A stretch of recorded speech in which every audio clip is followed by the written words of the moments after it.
Hello, everybody, and welcome to Grimwit with Dimwits. I'm T. And I'm Blondie. And today is Cinco de Mayo. Did you like that? Is that the official greeting for Cinco de Mayo? No, the official one would make all kinds of crazy noises, but I decided to, tone it down just a little bit. Thank you. We greatly appreciate it. So how's Weta going to celebrate Cinco de Mayo today? I'm making a pot roast. It's in the crock pot as we speak. Look at you all on top of things because it's only, 8 o'clock in the morning? Good Lord. I'm definitely not making anything today. I'm letting other people do it for me. And that's different than any other day. I know. Today, I'm already excited about getting my, sopes and tacos and my horchata, getting all that good stuff today. I have to celebrate officially. Okay.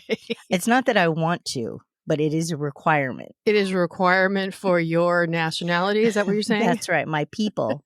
Your peeps. They come get you and knock you out if you don't do it right. So I got to do it right.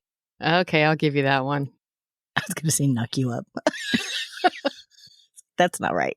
Although some chorizo. people do that. That was totally supposed to be a side note for you. All right. So what is your story about today, Miss Blondie? It is about a couple named Eric and Kouri Richins. Now, Kouri Richins, she's been in the news with her trial and everything going on. This is a recent case. This is recent. Well, this happened in 2022, but they've just been prepping for it. And she had hearings and things like that in the meantime. All right. Well, I'm curious. I haven't heard anything about it because, I don't watch the news. I know. We all know. So, sometimes things are what they seem and sometimes they aren't. Sometimes it's what you can prove and sometimes it's what you can't. This story is about Eric and Kouri Richins from Camas, Utah. The two met at a local Home Depot in 2009. Kouri was a cashier and Eric worked in construction. He came in regularly and saw her. He wanted to ask for her number, but he was afraid. So he got a friend to ask for him. Kind of reminded me of the little kids going, ask her if she likes me. Ask her if she likes me. And the friend's like, she likes you. And then he's like, but does she like me? Exactly. So Eric and Kouri, they came from two different backgrounds. Eric was an entrepreneur. He owned C&E Masonry and came from a affluent ranching family.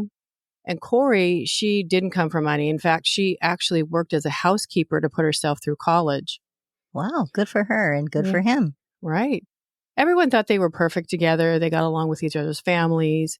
Kouri had two brothers, DJ and Ronnie, and they thought Eric was a great guy. Eric took Kouri to family events where she was friendly with his sisters, Katie and Amy, although some of Kouri's friends said that she felt like an outsider in Eric's family. They were extremely happy. They had a son named Carter that came along. And then on June 15th, 2013, the two got married in a backyard ceremony at their home. But right before the ceremony, Eric's mother gave Kouri a prenuptial agreement establishing that she would not have any rights to Eric's property or assets, which included his business, present and future income, with one exception: if he died while they were lawfully married.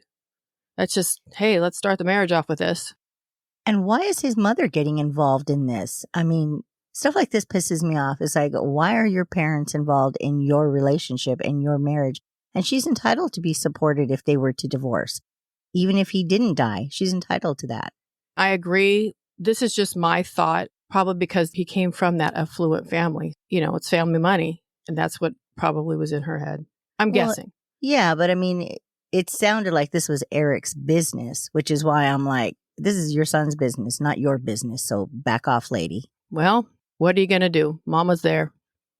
I wouldn't have signed it. Well, she did. So Eric and Kouri's family soon got larger. 9 months after they got married, they welcomed Ashton, and then Weston came along in 2017. The boys, they looked up to their father, and he adored them so much. Kouri's mother was quoted as saying, "Fatherhood came easily to Eric." The little family was very happy. But they had different ideas of the family dynamic and how it should go. Eric wanted Kouri to be the stay-at-home mom, but she wanted to have a career. So around 2019, Kouri started to fulfill her dream and started K. Richins Realty. She would purchase homes, fix them up, and flip them. Her family stated as she started getting busier, she would be working on up to 3 homes at a time. It seems like that was kind of really popular at that time. People, with all the shows coming out on TV, people wanting to buy and flip. So good for her. It's still popular at some point, but depending on, I guess, what the property values are doing and an interest, etc. Well, you got to know what you're doing. Otherwise, you could get stuck. Right.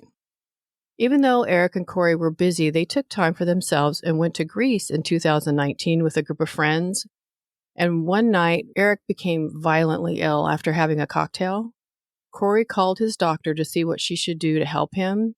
And after following the doctor's advice, he recovered and went back to enjoying their vacation. A little strange. That is strange. I mean, unless you drink excessively, it doesn't usually do stuff like that. But like with everything, life has its bumps. And in 2020, Kouri found out that Eric was having an affair by checking his cell phone, the dreaded cell phone. Right. She threatened Eric that she was going to move out, and one weekend she packed all her clothes. Kouri wanted him to understand that she was going to leave him if he didn't end the affair. He did, she didn't leave, and they worked it out. That's pretty early in the marriage for all that. Who knows? Yeah, who knows exactly? We weren't there. For a couple of years, everything was wonderful, and they were working on it. They became the family next door, spending a lot of time together. Eric's business flourished, and Kouri continued to buy and sell houses. They were involved with their boys' sports and activities, basically, the happy little family. On Valentine's Day 2022, Kouri brought Eric his favorite sandwich from the local diner, but after eating one bite, he became ill. He broke out in hives and had problems breathing. He retrieved his son's EpiPen, injected himself, and drank a bottle of Benadryl and then fell asleep. A bottle of Benadryl, I'd be passed out for a week. Well, yeah, why did he drink the whole bottle of Benadryl? That's a lot. The next month, Kouri was in heaven, reaching her biggest goal yet. With her investors, she purchased a $3.9 million mansion in a prime recreational area in Utah. It sat in a valley, and on one side was Park City, with all its major ski resorts. And on the other side was Deer Creek Reservoir that was prime for water sports. This was a 20,000 square foot mansion with its 4,000 square foot guest house that had been abandoned for 2 years. Once renovations on the mansion were done, it could potentially be worth $12 million. Geez, that's a lot of house. Even the guest house is bigger than mine. Right. So I thought the same thing. So she was excited, and Eric was supporting her. Even though he may not have agreed with her purchase, he was still supporting her. They wanted to celebrate with a drink. Kouri made him a Moscow Mule. They talked about the big opportunity in her business and real estate. And then about 9:15, they headed to bed. But their son Ashton was having a nightmare, so Kouri went to lay with him till he fell asleep. At about 3 a.m., she went into her bedroom to find Eric in bed, but something was wrong. Eric was cold, and when she tried to wake him up, he didn't respond. Kouri called 911. First responders tried to revive him and perform CPR, but he never woke up. At the time, they believed he had an aneurysm and was pronounced dead at 39 years old on March 4th, 2022. Now, the boys knew something was wrong, obviously. I mean, how could they not, with the paramedics and police rushing in and out of their home? Kouri and the boys, they just sat and cried.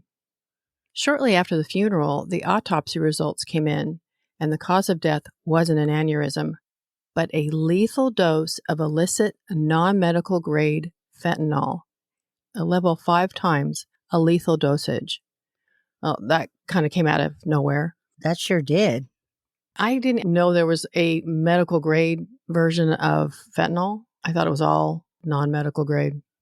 I don't know anything about drugs. I just know fentanyl is killing everybody right now, and people need to stop with that crap. But no, really, it's serious. It's an epidemic, and it's taking people out left and right. But no, I didn't know there was a apparently a medical grade and a non-medical grade as well. And I'm sitting here listening to you tell the details here, and I thought, if she gave him anything to kill him, why would she have woken up at 3 a.m. to go check on him and call the paramedics at that time? Why wouldn't she have just stayed in her son's bed till morning to ensure he was gone? You know what I mean? Like the 3 a.m. thing is throwing me off. Well, see, this is where, is it what it seems or is it not? Yeah, We don't because know. I mean, if I was going to try to make sure somebody was dead, I would have waited till 8 o'clock in the morning and been like, oh, I'm just getting up from my son's bed. And oh dear, something's wrong. I don't know why it had to come out Okay. like that. All right, little Miss Speculator over there. That was like an Agatha Christie moment. Oh Right. dear. But you know what I'm saying? Like, it's almost like getting up at 3 a.m. is going to hurt her, not help her. So That's it's assuming she did it. exactly. You're assuming she did it. We don't know. Well, I'm assuming that because now you're mentioning fentanyl, and I'm like, oh, so I was thinking about this, and if it was her, why'd she do that? We will see. Shortly after Eric and Kouri were married, Eric went on a 2-year mission to Mexico with his church. He was a member of the Church of Jesus Christ of Latter-day Saints. During his time in Mexico, he wavered from his mission goals and began to use drugs and alcohol. When Eric returned home, he continued his drug use, according to Kouri and her family, but it was only to unwind and relax at the end of the day. Kouri's mom recalls Eric asking her, "Do you have any pain pills? Can you hook me up?" Kouri's brother remembers going with Eric to pick up his THC gummies, but said that he didn't always go in the most reputable places or use the most reputable sources and would hit anybody up off the streets. This doesn't sound like a guy who's got a successful, I don't know. I guess people can be anything and use drugs. It's throwing me off. Good. Officials now believe it's an accidental overdose, but continue to investigate. Eric's family disputes the claim it was a self-inflicted drug overdose. They felt that Kouri had something to do with it from the beginning. Kouri was clearly distraught and trying to find her footing as a single mother. The boys also had their struggles. Their dad was their hero. This caused them to lash out a bit. They just didn't understand what was going on. In the hope of working through her grief for herself and her boys, Kouri writes a children's book called Are You With Me? It's about a boy who lost his father, but he is always around and watching over his son. Kouri released the book almost to the day of Eric's death on March 7th, 2023. She was able to promote her book on the TV show Good Things Utah. She said during the show that her husband died unexpectedly, and it was a complete shock. Talking about the book, she explains she wrote it for her boys, and it was therapeutic during a terrible time. I don't know how to feel about all that. I mean, if she's not involved, I mean, that's awesome. But if she's involved, geez, talk about taking it to a next level cold-heartedness. Have an opinion. I can't. I'm back and forth because it's a beautiful thing as long as she's not involved. But if she is involved, did she have that ready, 6 months before he died? Like, come on, where'd that come from? Out of nowhere. Yeah, I'm okay. Continue.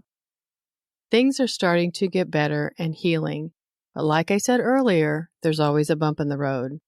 Although I don't know if you would call this a bump or a sinkhole, but it was definitely something in the road. 2 months after the release of her book, Kouri Richins, 33 years old, is arrested for the murder of her husband. The charges are aggravated murder by administration of poison. This story's crazy. Now here's where it gets tricky. Kouri's family and her attorney firmly believe she is innocent. Eric's family strongly believes she is guilty and killed him. But then there are the court documents, statements, and allegations to tell a different story. So here we go. Kouri told Summit County Sheriff's Office during the investigation, quote, Eric wanted us to live the typical conservative life where the man takes care of the family and the wife is a homemaker, wife, mom, and that's it. That's not my personality, not the way I was raised. I wanted to be more, end quote. My thought on this is when she said that, she did open her flipping business and he was supportive. That just kind of came out of nowhere when she was doing what she wanted. Yeah, her saying that doesn't line up with how they've lived their life so far. Mm-hmm. I mean, it sounds like she was kind of a stay-at-home mom, and then she dabbled into flipping houses. But that's a huge thing to flip houses. And she bought a $3.9 million home. That's not something a woman can do from a non-supportive husband. So that Mm-hmm. doesn't make any sense to me. From what I found out, I don't think he really agreed with her decision, but he supported her. And he can have that opinion. He can be on both sides of the fence. Well, I mean, but when you're dealing with millions of dollars, She did have investors that helped her. It wasn't just her. but a good portion of that came out of her. I mean, it affected their income. Let's put it that way. So he had to be more supportive than what she's saying. And that's not, the first home she bought. She's done this a few times by now. So anyway, I'm just trying to make sense out of this. So Eric's family is convinced that Kouri tried to kill him on more than one occasion. Possible attempt number 1. When they were in Greece in 2019 with their group of friends, Eric became ill after drinking his cocktail. His family believed she poisoned it. But Kouri's family says that Eric was on medication and wasn't able to drink alcohol, so he ordered a virgin cocktail. They think the waitress served him a full alcohol one. And he couldn't tell? Yeah. Well, they have that beer that tastes like beer, so. I've drank virgin drinks before, and believe me, if someone put the real stuff in there, I would definitely know. So possible attempt number 2 was on Valentine's Day, the sandwich that was just 18 days before he actually died. Eric's family thinks that Kouri poisoned it before she gave it to him. Kouri's family disagrees, saying they ordered the sandwich and that it was bad. I find this kind of a flimsy thing that it was bad. And I've eaten, bad food before. You get food poisoning, but never have I had hives or problems breathing and needed an EpiPen so I didn't die. And who says she couldn't have put the poison in before she gave it to him? I agree that that's a possibility. And you're right, that isn't the proper reaction to normal food poisoning, like, meat that's been left out or whatever. As I well know, during our trip in New York when I got sick on our first night, dear Lord, eating that pizza, 2, 3 o'clock in the morning, that was a bad idea. And I dearly paid for that. You had to get the meat pizza. We all got cheese. I know. I had to get the meat. You know me. She likes her meat. And 2 hours later, which I think is kind of normal, if you eat something, your body is going to want to rid itself of it. Mm-hmm. 2 hours later, I'm jumping up like O.J. Simpson, jumping over the bed and trying to make it to the bathroom. What is that? Where did that come from? Because I remember waking up and knowing I was going to throw up and just being like, oh God. And remember I was on the far bed by the window and your bed was in between. I was like, oh, time to hurdle these beds. But O.J. Simpson, where did that come from? Because he was always right. Okay, never mind. Okay, have some coffee. I need some coffee. So a petition in probate court alleges that in 2020, Eric found out that Kouri had taken $100,000 from his account and also borrowed money on his credit cards for more than $30,000. He also learned that she borrowed $250,000 using a forged fraudulent power of attorney. Oh, there's more. She is accused of taking about $135,000 that Eric was going to use to pay his taxes. Kouri did confess to Eric about borrowing the $250,000 and said she'd pay him back. Jeez, this is just a normal couple that met at Home Depot. Where are all these big numbers coming from? That's a lot of money. The house flipping business wasn't as lucrative as she made it out to be. In fact, she was in debt to the tune of almost $2 million. And here's your reminder of the prenup that Eric's mom presented to Kouri on their wedding day. Walking away with nothing unless in case of death. Greg Skordas, the representative for the Richins family, says, quote, he was worth more to her dead than being divorced. She felt that there was easy money and fast money to be made by not having her husband around anymore. End quote. Ouch. Seriously, have an opinion, dude. I mean, I think that's the same situation for a lot of people. They're worth more dead than alive or dead than divorced, but nobody's actually doing that. And you know what? Doing these shows, more people are doing it than I realized. Maybe. I don't know. It's crazy. In my mind, keep them alive. Let them keep making money. It's Yeah. maybe a little slower, but in the long run, you're better off. Yeah, but you still got to cook and clean and. That's true. They're a lot of work. All right, I Kouri. know. I'm starting to see Kouri's side of things here. The trade-off is that they take the trash out. I don't know if that's really a trade-off. I don't know if that's really a trade-off either, So Kouri's family insisted that she didn't steal from Eric, that every month they would sit down and go over their bills together. Her mother, Lisa, says, quote, "At all times, Eric knew what was going in and what was coming out," end quote. Okay, her mom says that he knew everything, but she's already admitted to borrowing $250,000. And who says she told him everything every month? I think that's a little bit of a denial. Well, first of all, why is her mother now getting involved in their finance? She doesn't know what they were doing. And she didn't borrow $250,000. She stole it by forging a document. It was a loan that she borrowed. When I say borrowed, I mean borrowed from like a bank or something. Well, she still stole it. He didn't know about it if she had to forge it. There's a lot of little details here that people are sticking their nose into, but doesn't make any sense. In late 2020, after finding out his wife was stealing and maxing out credit cards, Eric consulted a divorce attorney, but nothing came of that. According to Greg Skordas, quote, "He was going to do whatever he could to make it work because he lived for those boys. He would have done anything for those boys. Let's go to counseling. Let's try to keep the family together," end quote. Even though he didn't do anything regarding the divorce, prosecutors say that he did meet with an estate planning lawyer. He wanted to make a new estate plan. He was concerned that Kouri couldn't manage the money, and he wanted to secure a future for his boys. He created the Eric Richins Living Trust, where he named his sister Katie as trustee. When he died, his sister would manage his estate, not Kouri, and he did not tell her about it.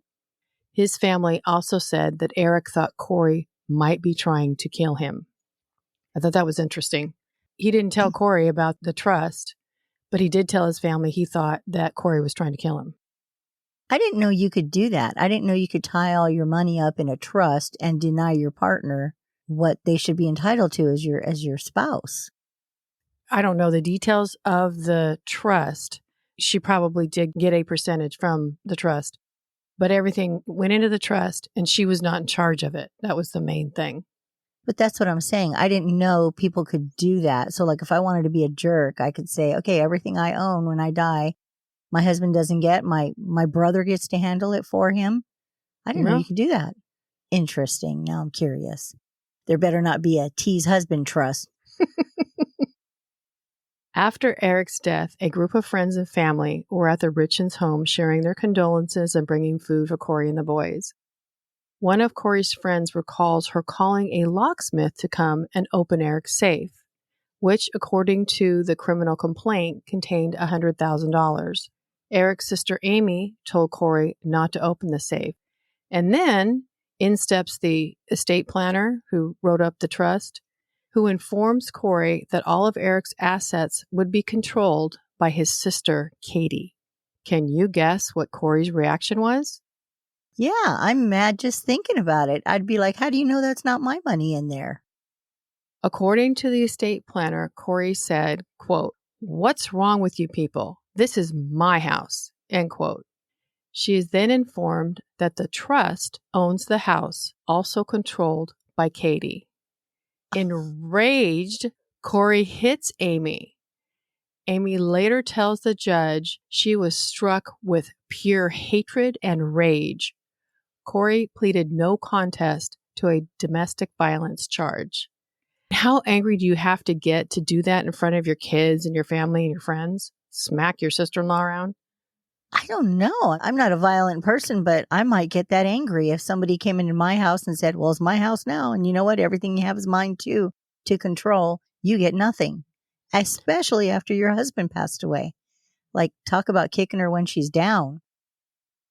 On June 12, 2023, Kouri Richins appeared before the judge for her bond hearing.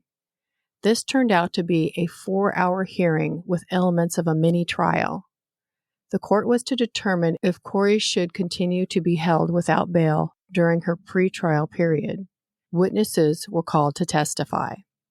Prosecutor Joseph Hill called a cell phone expert to the stand to ask about Google searches on Kouri's phone. The searches were: can deleted text messages be retrieved from an iPhone? Can FBI find deleted text messages? That seemed very specific to me. And what is a lethal dose of fentanyl? These are the things that were found on her phone? Google searches, correct. You Okay. have to be an idiot. Okay, but listen to this. This all sounds suspicious, right? But the defense attorney, Sky Lazaro, clapped back saying, I'm not sure they mean much since the searches were done after Eric's death. Kouri's attorney said, quote, I think it's more to answer questions relating to what she was being accused of, end quote. As far as that goes, I'd like to know exactly when the searches were done. Was it like within a week, or is it after she's arrested? Just the fact that it was after Eric's death doesn't seem like she's doing what I thought she was doing. It doesn't seem as suspicious to me. I don't know. I'm still thinking it's suspicious, but we'll see. Part of my research was watching 48 Hours, The People versus Kouri Richins. And I say that because the next witness for the prosecution was Detective O'Driscoll. And let me tell you, I have no idea what he said, because all I kept thinking was, this man is hot. Is that the guy you sent me a picture of? Yes. He's hot. I was like, I don't know who this guy is, but you're right. He's hot.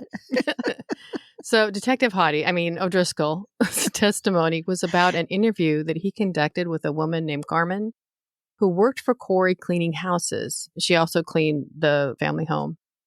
Carmen had a criminal history with drugs and was on probation at the time of this interview. So during the interview, Carmen told the detective that Kouri contacted her asking to get some fentanyl from one of her investors that had a back injury. Court documents stated that Kouri wanted to get some of that Michael Jackson stuff. That didn't make sense to me because Michael Jackson died of propofol overdose, and that's something completely different. Yeah, I think you're right. Yeah.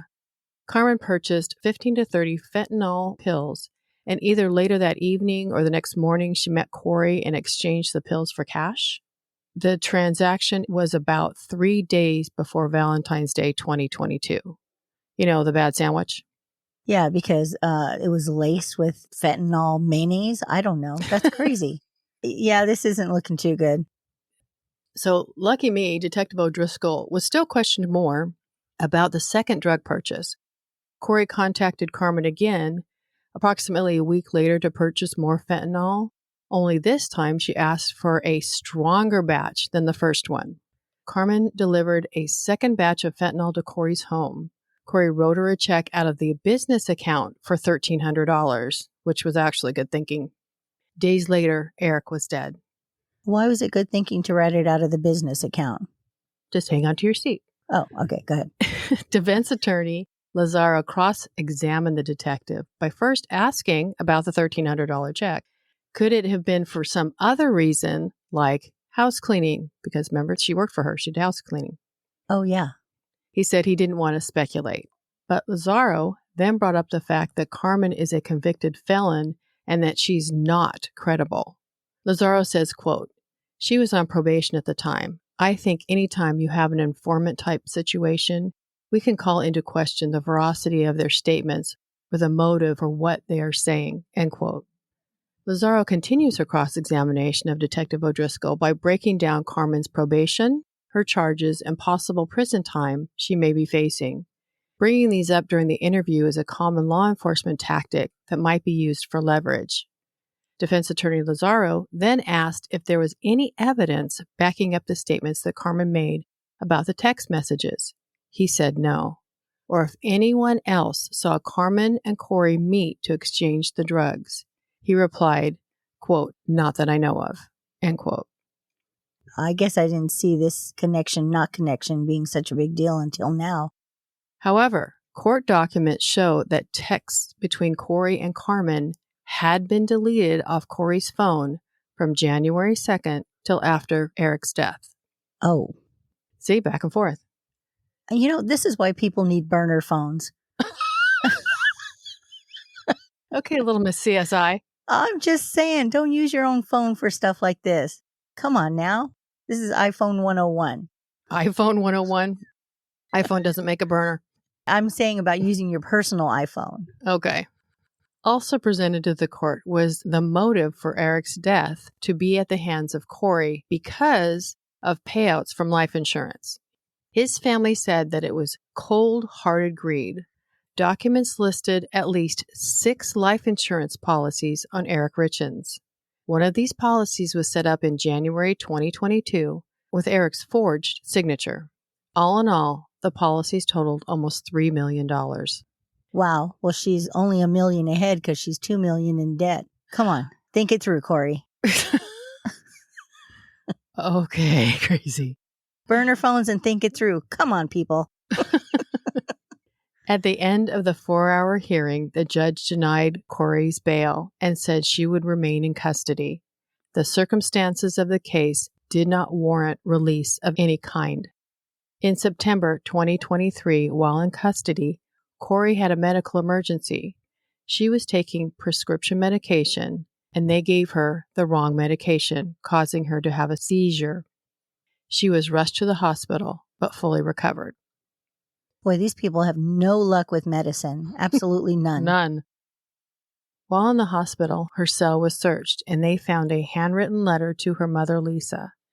It had instructions to her mother and her brother, Ronnie, for what they were to say at trial.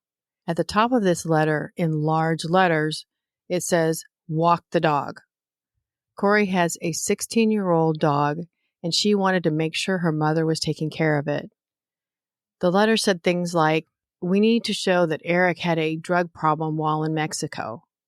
Ask Ronnie to set up some kind of connection," then gives an example like, "Eric gets pain pills and fentanyl from Mexico. Ronnie should have some texts from Eric. Also, things about Eric getting high, but tell him to say it however he needs to make the drugs and Mexico connection." You know, I'm hearing what you're saying, and this could go either way, as bad as it sounds. I mean, she might just be reminding people what they need to say because it was the truth and, you know, may not seem important to them. She's going, don't forget these details to prove that I'm innocent. Or she might be leading the witnesses. I'm not sure at this point. After seeing the walk the dog letter, as it's now called, prosecution filed a motion with the court to put into effect a no-contact order denying her mother and brother access to Kouri. Citing the letter shows witness tampering by giving them instructions. Isn't that what you just said? Yeah. But, you know, again, she might just be reminding them of what's important to help her prove her case because she's innocent. Well, I guess it could go either way. She shouldn't be doing that. The explanation given by Kouri was that the letter was fiction. Later on, in a recorded phone call with her mother and brother, Kouri told them it was part of a book that she was writing and that it was private. The motion was denied. Since the letter was never sent or seen by anyone, it couldn't be considered witness tampering. The letter was to her mother, and she said it was private about a book that she was writing, but she wrote at the very top, "Walk the dog." Her own mother said that she wanted to make sure this dog was taken care of, that she really worried about it. So pick a side. If it's about a book, why would you give instructions to walk the dog? And why is that about a book? It had nothing to do with a book. To be that specific? Yeah, that's so dumb. Like, I know. This is when people need to also just keep their mouths shut. It's like, just don't answer. Just let them try to figure it out. Don't fuel the fire. This is dumb. Okay. So a few other motions about Kouri and the death of Eric. A point that was brought up was that the glass the Moscow Mule was served in was never tested. On that note, though, they didn't know until after the funeral, when they got the autopsy report, that he died from fentanyl poisoning, not an aneurysm. So I'm sure that cup was either long gone or scrubbed with bleach until it was squeaky clean. Prosecution stated that only hours after Kouri's arrest, she placed a call that was recorded to her mother and brother, telling them Eric asked her to buy pain pills for him, and possibly the dealer gave her the deadly fentanyl instead. Come on now. She knew it was being recorded, so she was kind of putting other scenarios out there, again with the wrong medication. And this is the first I've heard that she provided the medication that was laced with fentanyl. So now she's creating, like you said, another scenario. And she's saying that Eric asked her to do it, not that she did it on her own. Yeah. Why is she even implicating herself in any of this? Because in her brain, she's probably thinking, well, they know that I bought it, so here's the reason why I bought it. Okay. Oh boy, I tell you, people who are this dumb should not be committing murders. An affidavit was drawn up by the Summit County Sheriff's investigator, a.k.a. Detective O'Driscoll, that there might be an accomplice in Eric's death. It claims that Lisa Darden, Kouri's mother, was involved in the planning and orchestrating of Eric's death. Quote, in investigating Kouri Richins' associates, it was discovered that in 2006, Richins' mother, Lisa Darden, was living with an adult female with whom she was having a romantic relationship with, end quote, said by O'Driscoll. The woman had a prescription for oxycodone and had been abusing it. She unexpectedly died. The autopsy showed that she died of drug poisoning from an overdose of oxycodone. According to the affidavit, she was not in recovery, so she should not have overdosed, and this should not be considered accidental. Now, you'd think that that doesn't make sense, but I did a little research on this. If you are someone who is substance-free and, you don't do drugs anymore, but relapse, you are more susceptible to overdose since your tolerance isn't as high as it used to be. A dose that you may have normally used or regularly used can now be fatal. Well, that makes sense. I wasn't sure when he said she's not in recovery. I went, well, what does that have anything to do with anything? But so further investigation discovered that Lisa Darden was the beneficiary of the woman's estate. So far, no charges have been filed. Lazaro said that her partner dying was an accidental overdose is not suspicious, that it's tragic and unfortunately quite common, and that naming her romantic partner as a beneficiary is also not unique. Okie doke. Kouri Richins faces new additional charges according to the amended charging documents. 3 counts of forgery, 2 counts of insurance fraud, 2 counts of mortgage fraud, and 2 counts of distribution of a controlled substance in the alleged poisoning. Something Lisa, Kouri's mother, said that kind of stuck with me, quote, whoever ends up with the boys ends up with the money. That's all they want, end quote. Wow, this is getting ugly. A trial date has not been set yet for Kouri Richins' trial, but it is expected to go before a jury in 2025. She remains in jail. Kouri Richins maintains her innocence. Her family and friends suspect that Eric accidentally took something like one of his THC gummies, which was laced with fentanyl, and it was a tragic accident. And she is being set up by the county sheriff's office. She couldn't kill her husband because she was too in love with him. This back and forth is just insane. My theory actually is that she did do it, but I don't know at this point with the evidence that I've seen if they can actually prove it. So I guess we just have to kind of wait and see what happens. Well, I hate that this one we don't know the answer to. Sorry. But I don't know. I'm not sure if she did it because she could have just been a terrible wife who snuck around and, stole money from her, I guess, pretty rich husband at that point. And then he was, involved with drugs and did overdose. And because she was doing all those things in the background, it makes her look guilty and money motivated. But, she also could have been money motivated. And because she was in so much debt, I don't know.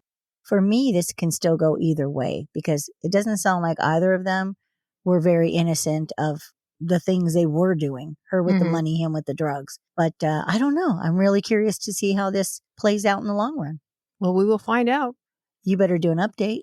I probably will. Not probably. You better. I'm totally going to do it. I'm totally going to do it. I know. I'll be like, and what happened? Yeah, well, I'll have to do like a little recap and go, okay, here's where it's at.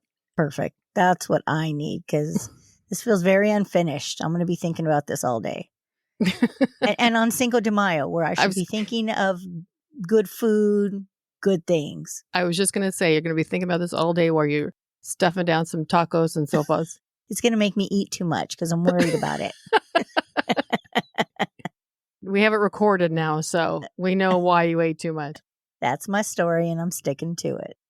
Well, that was a great episode. Thank you for bringing it to us. Oh, you're welcome. Half done, but you know. You know, me being the little tease I am. I thought I was the tea. That's why I'm the tease. Oh, okay. Whatever. We would like everybody to not forget to have fun, take care, and don't forget to let your grimaginations run wild. Goodbye, everybody. Bye. Adios.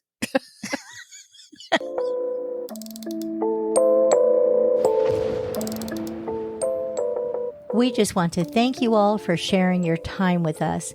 And if you'd like to send in your creepy little grim bits, we would love to hear your personal stories, interests, and suggestions. Please email them to grimwitwithdimwits@gmail.com. Don't forget to follow us on Instagram at grimwitwithdimwits, Twitter at grimwitwithdimwits, and Facebook, Grimwit with Dimwits. Join us every Monday for new episodes and feel free to share us with your grim-loving friends. We would really appreciate if you would take a minute to rate and review. 5-star ratings go a long way and would really help us out. Until then, we would love it if you'd come back next week to delve with us into the strange and unusual things we just can't wrap our skulls around.